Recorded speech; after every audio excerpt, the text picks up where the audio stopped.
Good morning. First off, we'd like to thank you for having us.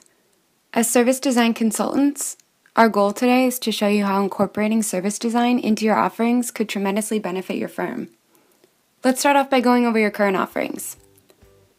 At Foda, you develop brands, provide strategy, solve problems, design identities, and experiences.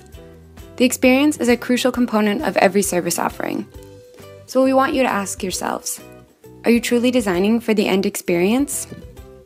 Let's look at an example. At Foda, you creatively and elegantly branded a hip new restaurant in Austin, Texas.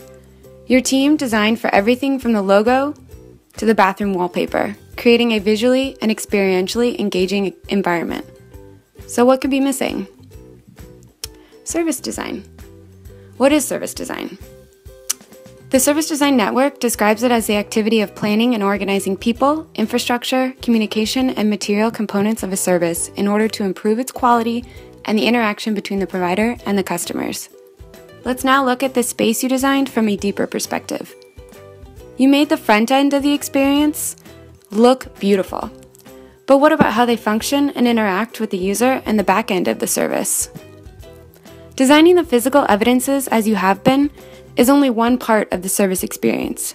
Foda should be designing for each of the touch points, actors and their behaviors, and all of the restaurant's necessary support systems. It is important to extend the brand voice which you've designed for through the personnel as well. The world is moving from a goods to a service-centric economy.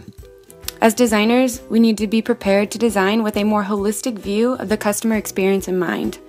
The end goal should be the outcome rather than just the output. Designing for these complex systems we call services is about the co-generation of value between the service provider and the user. There are endless details to consider, from the way the staff interacts with guests to figuring out the best lighting for the environment. The design needs to be prepared for how the customer is going to behave and move through the system. It also needs to exceed their expectations in order to succeed. So how do we get started? We'll explain a few ways to begin implementing service design practices at Foda. You can start by applying some key tools and frameworks to your team's existing design process. For instance, things like blueprints, empathy maps, and customer journey maps. You should also emphasize your current research methodologies and practices, and remember to focus on the customer's experience as a whole. Lastly, if funds allow for it, look into hiring a service designer who can help implement this and more service design practices at Foda. This person should possess some key qualities. They need to be able to connect the dots between the stakeholders.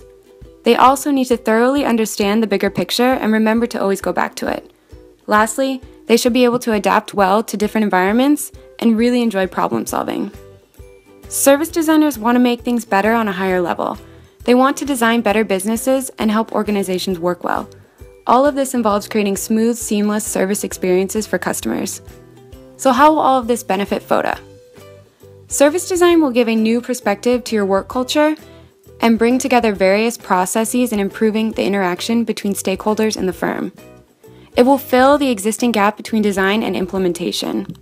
Above all, it will enhance client loyalty and expand work opportunities on existing and new projects. So we hope you'd enjoyed our presentation today. Please take time to soak up all of this information and get back to us.